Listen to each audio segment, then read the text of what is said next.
guys.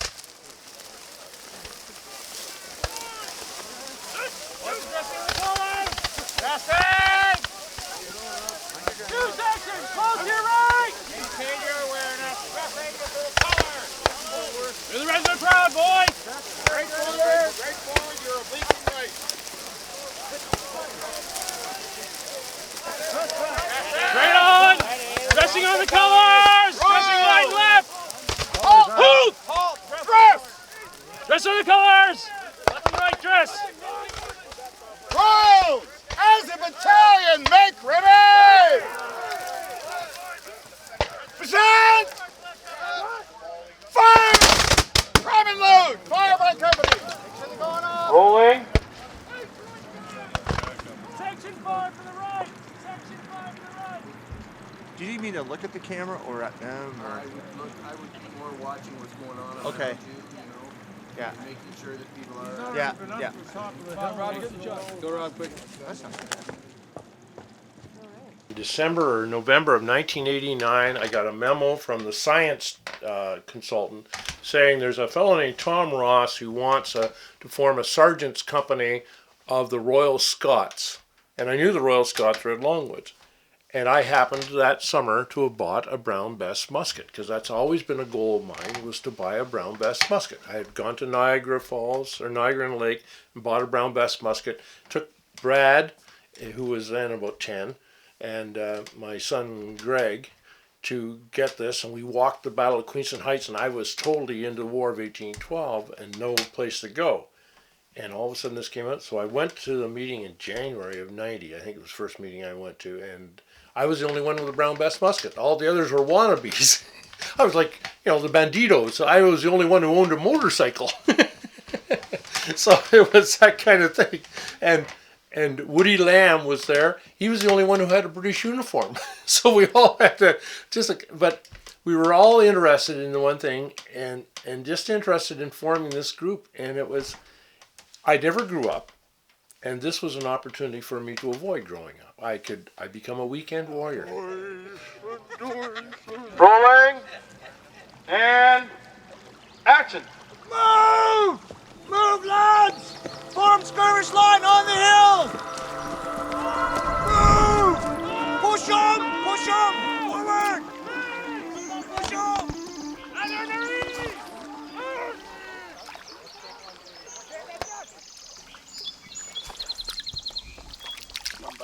That was a nice fish. Yeah, that that just was a big sucker. jumped over there.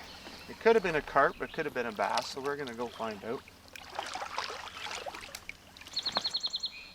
It's the laws of physics, though, right? Like, I mean, when you think about it, if you got a car, let's say, a car depends on all of its different parts. Some parts do this. Some parts are there for looks. Some parts of the car are there for moving the vehicle. Some parts are there for making it run properly. So, I mean, if you look at a group of reenactors,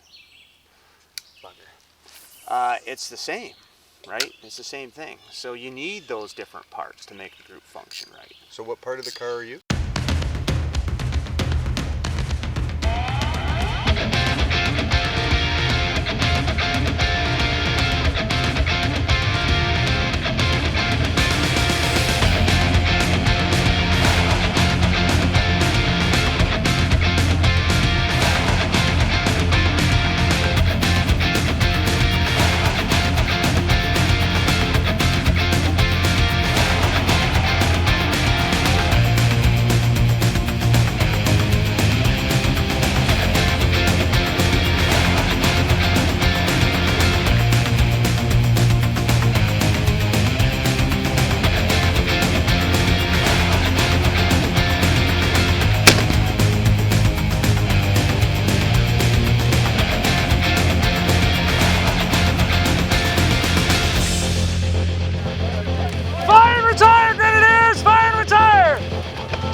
Fire, prime and load.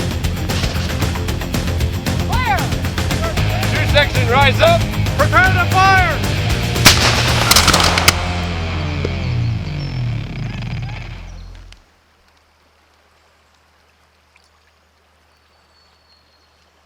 So what part of the car are you?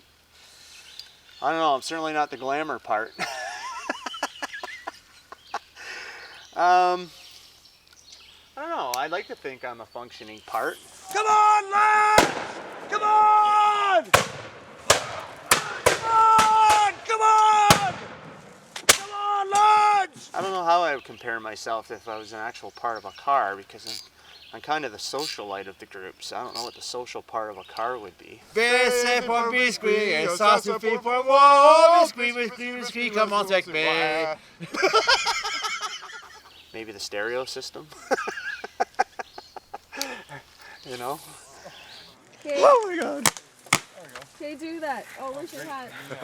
Because I like the sun. I get the glare from the sun. It's going to make it look even more... Even better. Yeah, yeah.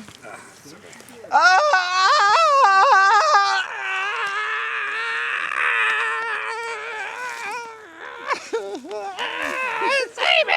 Save me! Oh my god! That's good, that's good. I really ham up death. I'm sorry to say, and people know it.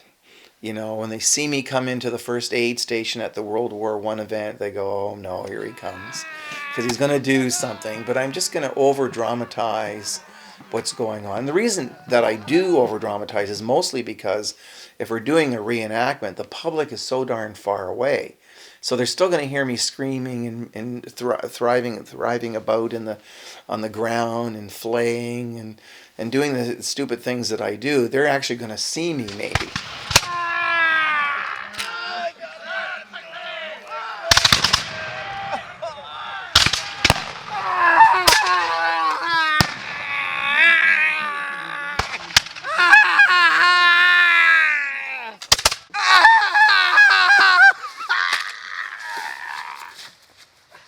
And I know the guys up close may be a little embarrassed because they've died quietly, but I don't think everybody dies quietly in a war. So, I mean, you know, and I certainly don't die quietly. Oh! Thought I was hit! Retire rank, do rank. Front rank, make ready. My brother and I used to march behind my Uncle Tim and Uncle Norm Kennedy, who were World War II veterans.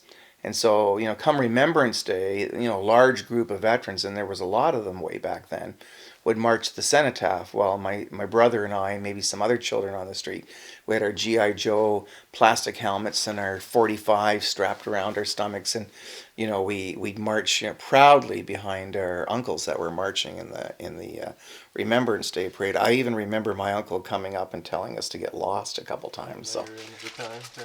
Yeah. So what you've got is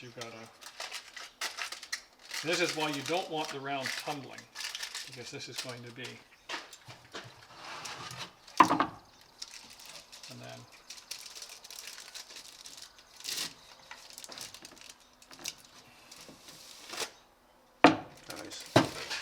there's 4 out. What I do is I keep the brass in contact with the aluminum. Okay, so there's now 8 ounces left in that. So the next cartridge you do with the bottle, you don't need to measure. Just pour the whole thing in. So this is going to be the experiment. We'll start off the same way. We'll fold the foil down.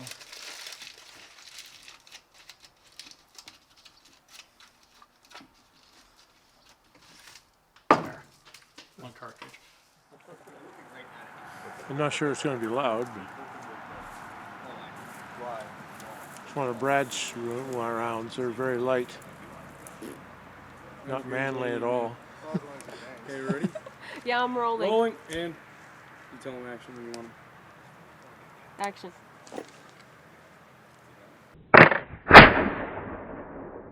Dad came home the one time and he said this, there's this group starting up, we're doing War of 1812. And I'd heard about the war, I knew about the War of 1812 obviously from my dad constantly talking about it, but I'd read the Pierre Burton books, and he said, we're doing the reenactment group, it's the Royal Soldiers. Like, that'd be kind of cool, we should do that. So we started going to meetings, and then, we met all like the Tom Rosses and all those men, the guys that are still in the group now. The group was so new at that point in 89, 90 that they were all still figuring out the hobby. So I hadn't jumped into a group that was well established. We as a group were still, even as adults and kids, still trying to learn how it was to be a soldier, what it was to wear uniform, what tentage and reenacting itself, like going to your first reenactment.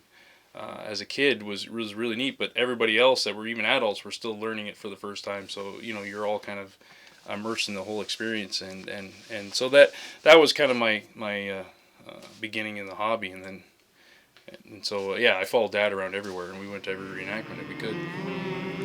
Royals always waiting, standing, waiting in a line, standing. Royals like kill. Sweating, stinking, like fire bypass as soon as you get up the skirmish line. Right here, 2 paces between. Always waiting. Why must everything in life be so? Royals, always waiting, standing, waiting in a line. Standing, sweating, stinking like a herd of swine. Wait for the whistle. Royals, why are we always waiting? Why must everything in life be so hard? If you have to, spread to the right. Make group stand in the rear rank. Independent! Fire by pants!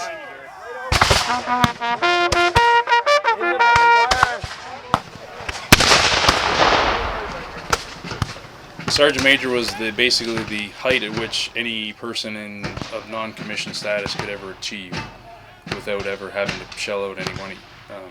Because once you tried to get past that, if you wanted a rank of ensign, lieutenant, and an officer's role, you had to pay for it. Brigade! Order! Out! Fire! Right about left, right, ready! Ready, present! Fire! Right about! Shoulder! Out!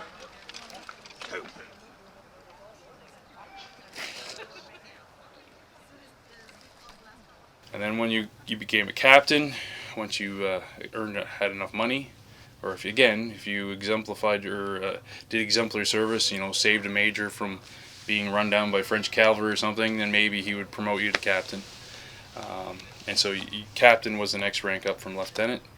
A captain's in charge of a company of men, about 100 guys.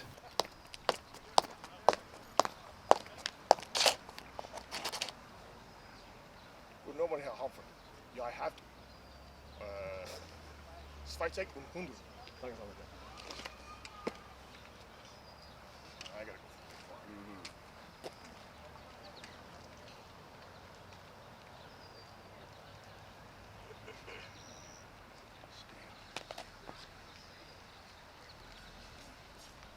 Italian!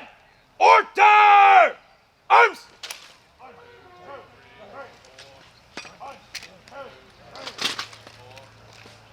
Fix!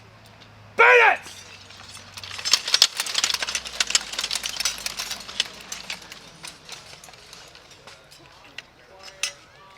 Shoulder! Arms! 2. March on the officers! My job as captain now is to make sure that I tell my sergeant when they're required to be ready for drill, what the timings of everything are, the basic, communicate the basic strategy of the battle. But then again, I don't have to figure out how to do that. That's Scott's job. He has to get them there and do a lot of the work. But it's again my responsibility to make sure that everybody's informed below me though. So that's kind of the job of captain. I wouldn't say you do less work, physically. Yeah, you're not around the guys as much, and but you still have to make sure that you're not letting everybody down. You gotta take that responsibility and make sure again everyone's safe and not put in a situation where they're dangerous. Listen. Fingers off the triggers! Now put them on.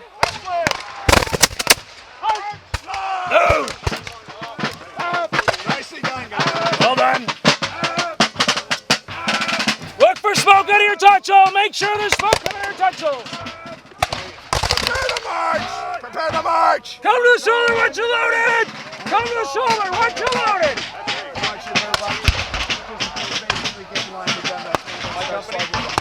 I'll dress on you, okay? Go ahead. Rolls on. As a company. After an 80. March.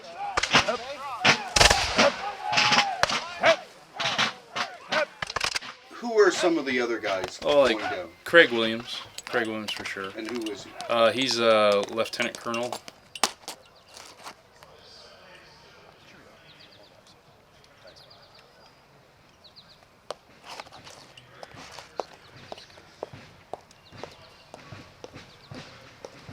Hellion! Present! On! March on the colors!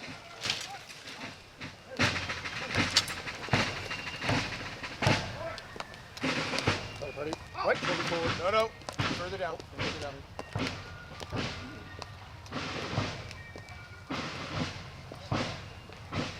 Peter, Colonel, or General, I think I'm trying to think general now. He's the guiding force for the Crown forces. Kind of directing it to have more of a staff, kind of trying to standardize things. Started the NCO training weekends. I think either he started it or he kept it moving forward. Kind of getting everybody on board, getting all the NCOs together from all the different regiments and start learning a standardized drill. General on parade.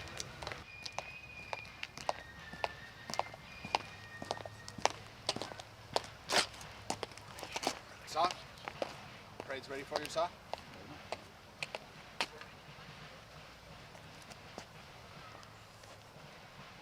Stand up! East! Major Fournier! Major Fournier, front and center!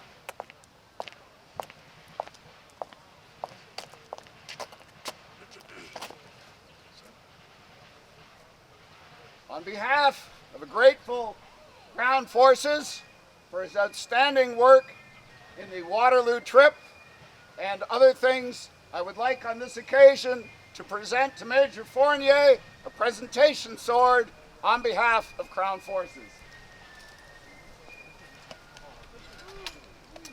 3 cheers for Major Fournier. Hip hip! Huzzah! Hip hip! Huzzah! Hip hip! Huzzah! Lights ready! Fire! Get ready to move forward! Left wing! Halt! Left wing! Make ready!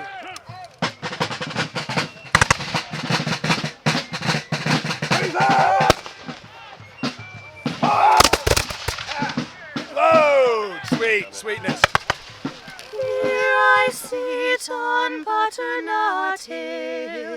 Who could blame me? Cried my fill, and every drop would turn amazingly as John is a soldier. All my I loved him so, broke my heart to see him go, and only time will heal my wound. We know these men weren't buried in a proper burial, whether they be Americans or British soldiers buried in a proper. And so what we wanted to do 200 years later is actually do a funeral service as it would have been done, drumhead service that would have been done during that time period by whoever was available to bury their comrades. And so we wanted to try and put their souls to rest, officially try and put their souls to rest by having the modern Canadian Army represented and also the Kentucky National Guard being represented at that bicentennial event. I'll die at rest, and through the streets I'll beg my bread. I'll find my love alive or dead. Johnny has gone for a soldier. Lord, thou hast been our refuge from one generation to another. Before the mountains were brought forth, or ever the earth and the world were made, thou art God from everlasting, and world without end. Thou turned man to destruction. Again thou sayest, come again, ye children of men. For 1,000 years in thy sight are but as yesterday, seeing that is past as a watch in the night.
James Sheldon, Alex Smith, Abraham Taylor, Uriah Trim, Lawrence Wall. So there were 52 wounded, and of those, there's a list of 29 of them that was kept by the Americans. We didn't discover it until 2014, about a week before the bicentennial, which makes this is so fascinating, why history is such a wonderful subject to be in, because you find things that, I think after 200 years they have the whole book written on it. But as soon as you do something, they find more information. And we will be at the stage where sometime in our life, or maybe not my life, but they'll find a list of everybody that participated there, and there'll be other accounts that will come out of it.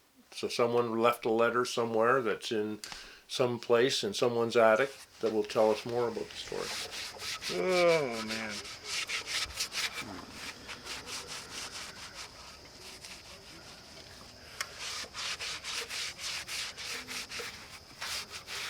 I have some words for waiting, always waiting, only from an cleaning the cannon?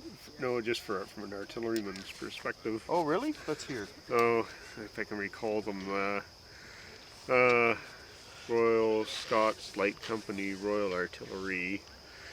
That sucks. I got to tell you right now. What's That's that? terrible. What's that? No, I'm just joking. How does it? It's too early in the morning. I got Royals, always clean. Royal Scots, Royal Artillery, and That's as far as you got. that's as well. It's a good start. When will these speeches ever end? Yeah, the sponge and worm have done their drill. Vinceman's shoved in the quill. Sergeant stands with hand in air. Port fire's burning down. Powder monkeys passed out on the ground. That one I like. When will these speeches ever end? How stands the glass of brown? For shame ye take no care, my boys. How stands the glass of brown? Let mirth and wine abound. How stands the glass of brown? For shame ye take no care, my boys. How stands the glass of brown? Let mirth and wine abound. The trumpets sound, the colors they are flying, boys, to fight, kill or wound. May you still be found, content with your hard fate, my boys, on the cold ground. Why, soldiers, why should you be melancholy, boys? Why, soldiers, why, whose business 'tis to die? Why, soldiers, why should you be melancholy, boys? Why, soldiers, why, whose business 'tis to die? What sighing fie? Face fear, drink on, be jolly, boys, 'tis he, you or I. Cold, hot, wet or dry, we're always bound to follow, boys, and scorn to fly. 'Tis but in vain, I mean not to upbraid ye, boys. 'Tis but in vain, for soldiers to complain. 'Tis but in vain, I mean not to upbraid ye, boys. 'Tis but in vain, for soldiers to complain. Should next campaign send ye to him that need ye, boys, you're free from pain. But if you remain, a bottle and kind landlady, you're all again. In my paintings, I wanted to make sure that the soldiers weren't just stuck upon the canvas, that they were part of the wilderness that surrounded them in Upper Canada, that they had been sucked into the fabric of this hostile frontier landscape and this howling wilderness, and that being European soldiers, they were like fish out of water. And in reenactment, I have experienced this firsthand. I remember at Niagara, we went into a Carolinian forest, and with my shako and my musket and all my equipment and my hobnail shoes, I remember skating around on the rotten vegetation in this woodland while we fought the Americans, and how uncomfortable it was, and how inept I was, and how little fighting I got done that day, trying to reload while trying to keep my footing in this, as far as I could observe, this section of Upper Canadian forest that had never been logged out. And that was probably the most realistic experience I had of trying to, in reenactment, trying to recreate a battle in such an environment. One of several that we sing at these events. Encore! Encore! Yeah. Okay. Our group is the only one that has ever does its own thing. We have to raise the money to put on the Battle of Longwoods weekend. And we do that through Education Day is basically the one thing we do. We're also the first one to put on a Living History Conference. We did that in 1996. I thought it was earlier, but apparently 1996. And we've done it every 4 years since then. And so we've done a lot of firsts, and we're very proud of that. And we've set up all kinds of things that we're just an active group. Like this year we did the Bicentennial commemoration at the 1st of March. We're doing a conference at the end of March, and then and there's no other groups that are that active, and maybe that's sane. We're insane. Ceasefire! Permanent 1 point! Ceasefire! Permanent! Let me know when you're ready! Ready! Guys, if you get marched out, just sit back here, kneel down, get your weapons, anything powder. Don't worry about it. Just sit down. We're just getting It's so exciting. It is. It's exciting. It's like I did 19 years in the reserve, so I was used to going out and doing all it. I was an Adam clerk, but I still like going out in the field and playing army. So when I got out after the first battle at Bacchus Mills, I came back and I said, I'm hooked. I love it. It's just, like Barb said, it's so exciting. Well, once you put on the field, like I started as a camp follower 13 years ago. And then back then, the olden days, the women would go onto the field with water. Like it was really hot and watered the soldiers. So once I was on the field, I thought, oh, this is way better than being a camp follower.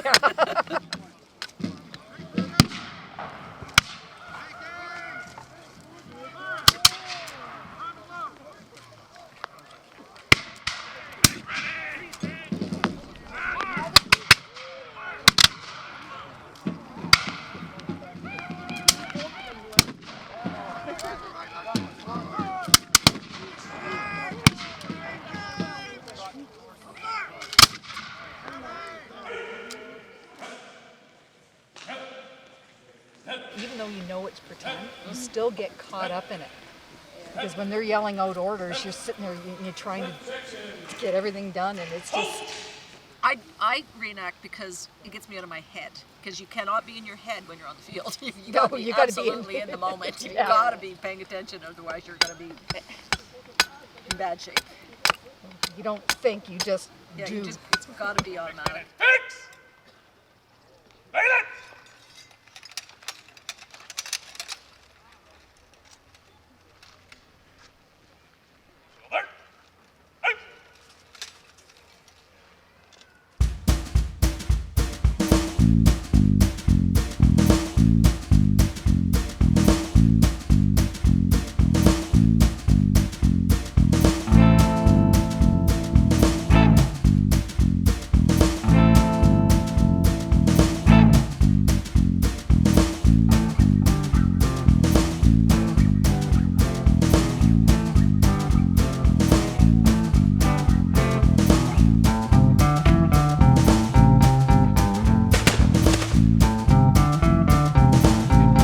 Those lights. Hey, ready. Good.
If somebody throws a mighty throw from out by the vehicles out there and it hits your foot, that's a hit. But if you're standing there and a guy goes, gotcha, then you can go, because that's not the way combat happened back then.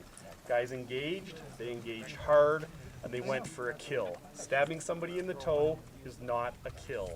It would make them pissed off. It's not a kill. I had an archaeologist take me around to Roman areas in Scotland. We went and saw some walls and some forts and some fortlets. And there was one particular fort that I wanted to see. in Scotland, and he took me there, and it was just a field. I couldn't tell you there was anything there, and so he opened up some scotch, and we had a nice drink to the fort.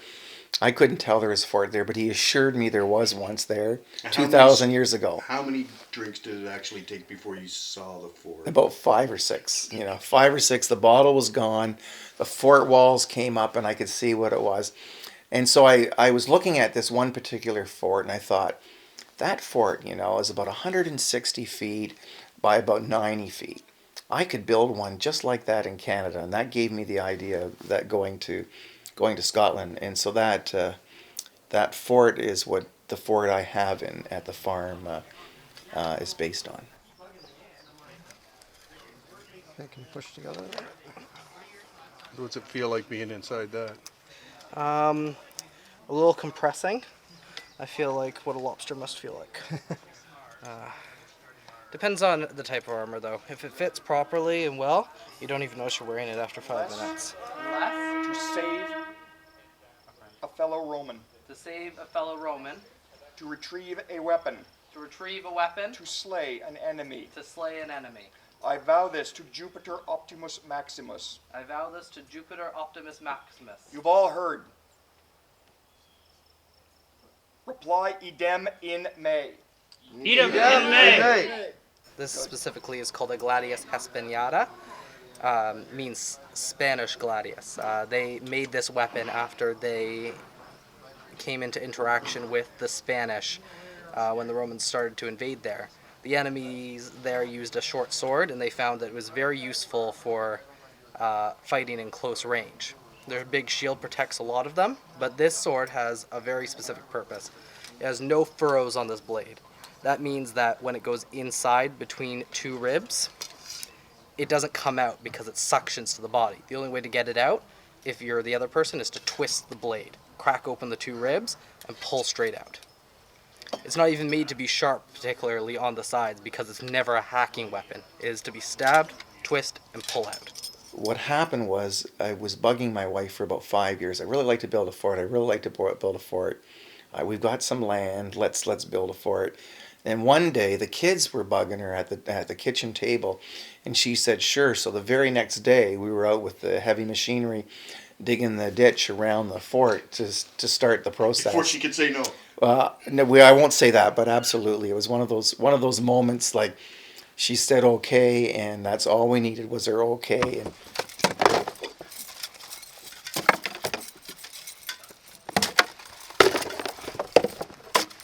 Roma! Roma!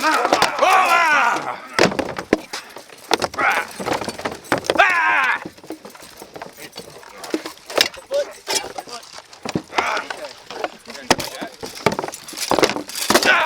That wasn't that hard. Yeah. And these other hits were, those were 50 and 65 pound pull bows. Yeah. That one. Yeah, So, my I mean, hits were that's all a on this lot of side. force. I didn't hit with a lot of force either. Yeah, it's funny. You must have just got it because. Well, the thing is, clear, advance, punch. That's about the way it goes. 2, beautiful. 3, 4. Yep. I think you're good. Yeah, yeah. As long as I remember the long step. And it saves time. There's no turning like this and then stepping back. I just get the hell out of the way. Yeah. Yeah. So let's try from RAM cartridge. Okay. So where are you? You're in your home, well, your position, right? Yes. So well, can we call this our home position? Because that's where we are most of the time. could that be home and this is first base? kind of thing. Sure. Sure. Because we measure off. That makes sense too. That's the prime meridian of the artillery. Everything's measured off that. Yes. But this is our first base. Okay. Okay. So we'll call that first base. Yep. Okay. See, we're getting our own little lingo going Yep. here. That's right. That's right. Drummers ready. Drummers. Beat.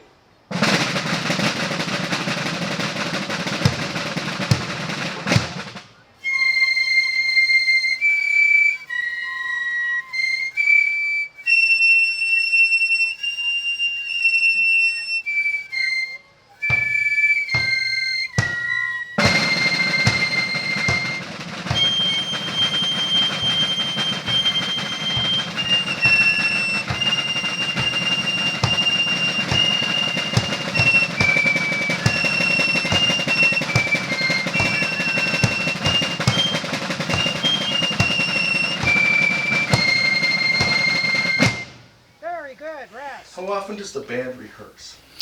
We, on average, rehearse once a month. Ideally, I would like to do it twice a month, but realistically, our group is composed of people that come from all over Southern Ontario, and it's just not practical to ask people to come those distances on a regular basis more than once a month. So we try to maximize the time that we have together. We require our members to practice as much as they can on their own. So the idea is you actually practice at home and you rehearse with the group, meaning you learn the song on your own. When you come to the group, you should know the song. If there are issues that you have with the part that you're playing, then you raise them, or you learn, oh, well, I was playing that incorrectly. But the idea is that people should be able to play to a greater or lesser extent by the time we get together, so that we're not wasting time with people saying, well, I haven't learned this piece. Well, that's not good for everyone, because we only have a limited amount of time.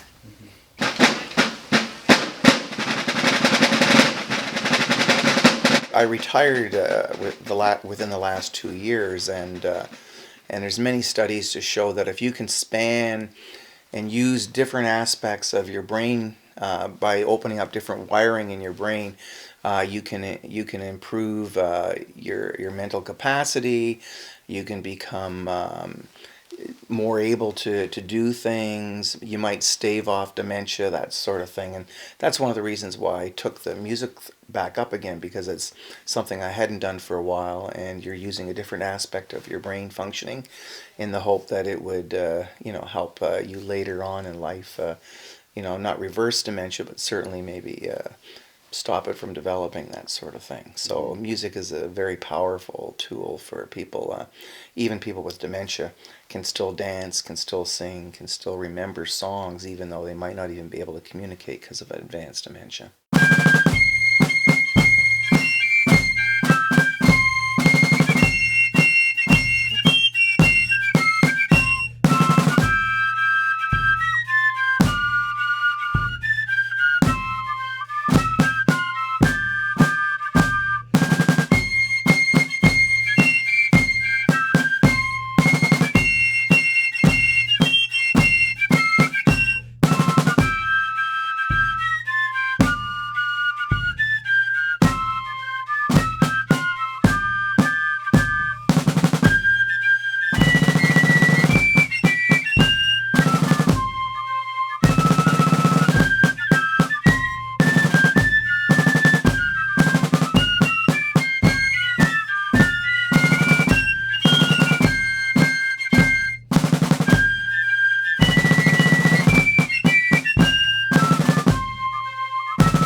I've always tried to maintain a very close relationship with each and every member of the group, because I want them to know that I care about them and how they're doing, and I want them to know that if they need help, I'm willing to provide it either myself or to get somebody else to help them. I want them to be the best they can be, because that helps the overall group. And I have done as much as I think humanly possible to foster a collegiality in the group, and I make no apologies for that, and I don't try to hide that. I think a group that likes to be together, likes to play together, is more likely to function well together in what they're officially supposed to do, and I think our group does. Oh, listen, I know this. Keep me warm. I'm small. Put it in the middle. I want to thank you all for coming out today. I know that, first of all, the weather isn't great, but second of all, I want to thank you because this helps to keep the group going with the money we're going to get from today. And I also appreciate the fact that this isn't always the best time of year for people to come out. So I want to thank you very much for supporting the group and for coming out and doing such a great job. So on 3, go drums. Ready? 1, 2, 3, go drums! Number 1 ready. Prepare to fire.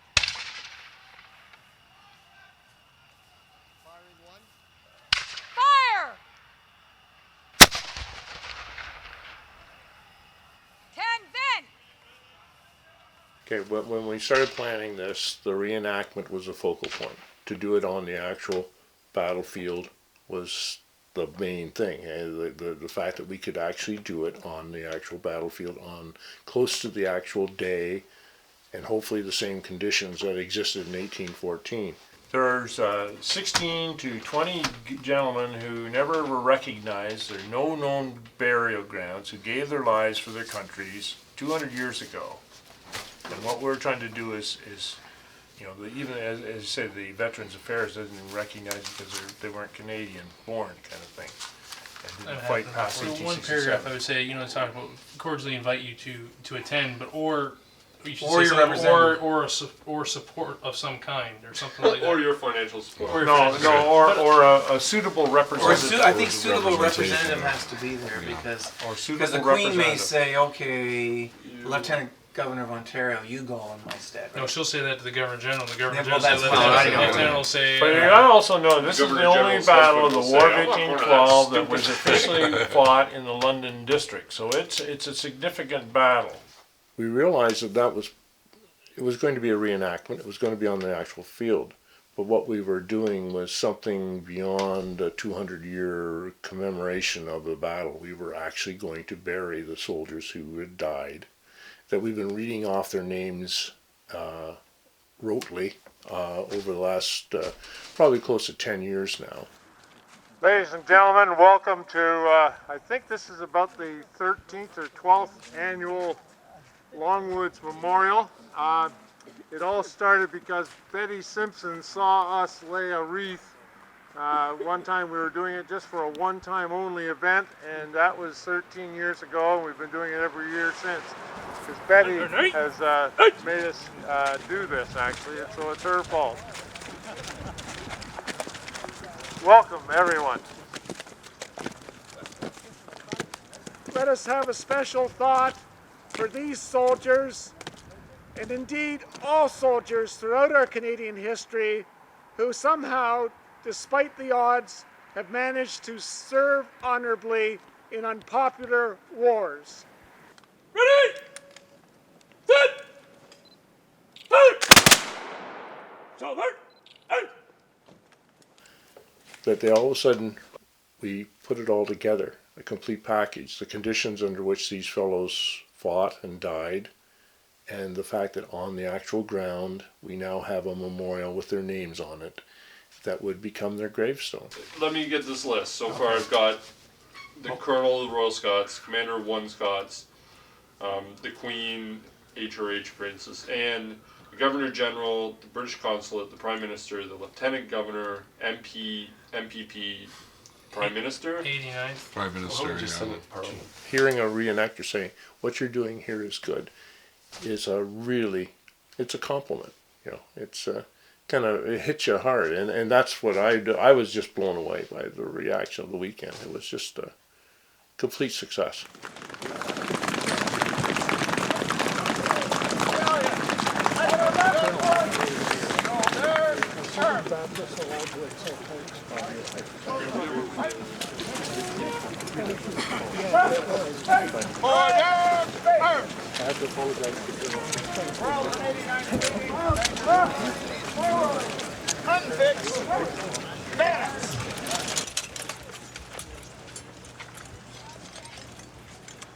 My apologies, gentlemen. Unit commanders, you may now take over your commands. Yeah, that's it. Yeah, that looked really good. When we were sitting back watching you guys go up the hill too, it looked good. Looked like some angry ants going after it. Okay. Looking forward to his friends and say tomorrow is Longwood's day. Then he will strip his sleeve and show his scar and say, these wounds I have on Longwood's day. Old men forget, and yet all shall be forgot. But he'll remember what feats he did that day. And with all our names in their mouths as household words, our commanding officer, Captain Stewart, the Royals Light Company, the 89th Light Company, Caldwell's Rangers, Loyal Kent Volunteers, Native Warriors, be in our flowing cups freshly remembered This the good man shall teach his son, and the 4th of March, Longwood shall ne'er go by. From this day until the ending of the world, we in it shall be remembered. Oh, we few, we happy few, we band of brothers, for he who sheds his blood with me shall be my brother. Be he never so vile the station, gentle his condition. And the garrison at Burlington, now abed, shall think themselves accursed that they were not here, and hold their manhoods cheap, whiles any speaks that fought with us on Longwood's day.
Gentlemen, firstly, let me assure you, I am a professional soldier.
The men are tired. They have marched 20 miles from Delaware. A frontal assault would be doomed.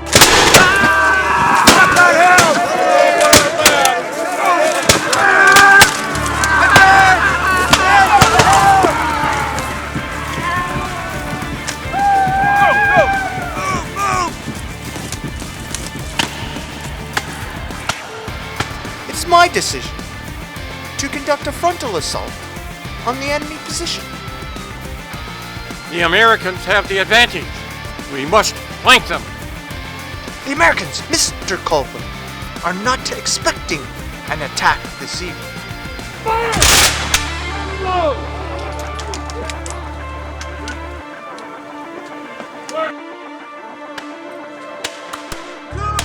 Take aim!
firing. Okay. Prepare to advance. Prepare to advance. Stay with that section in front. I'll order the orders. Okay, Larry, assign his file partner to him. Walk him off the field. Who's with him? Right? Who's your file partner? You walk him off the field, you come back in. Yeah, come back. Get him back to your camp, and you come back through the same route. If I leave him too long, he'll get jumped by the ticks. Next thing I know, they'll be carrying him away or hopping off with him, and they'll just feel bad.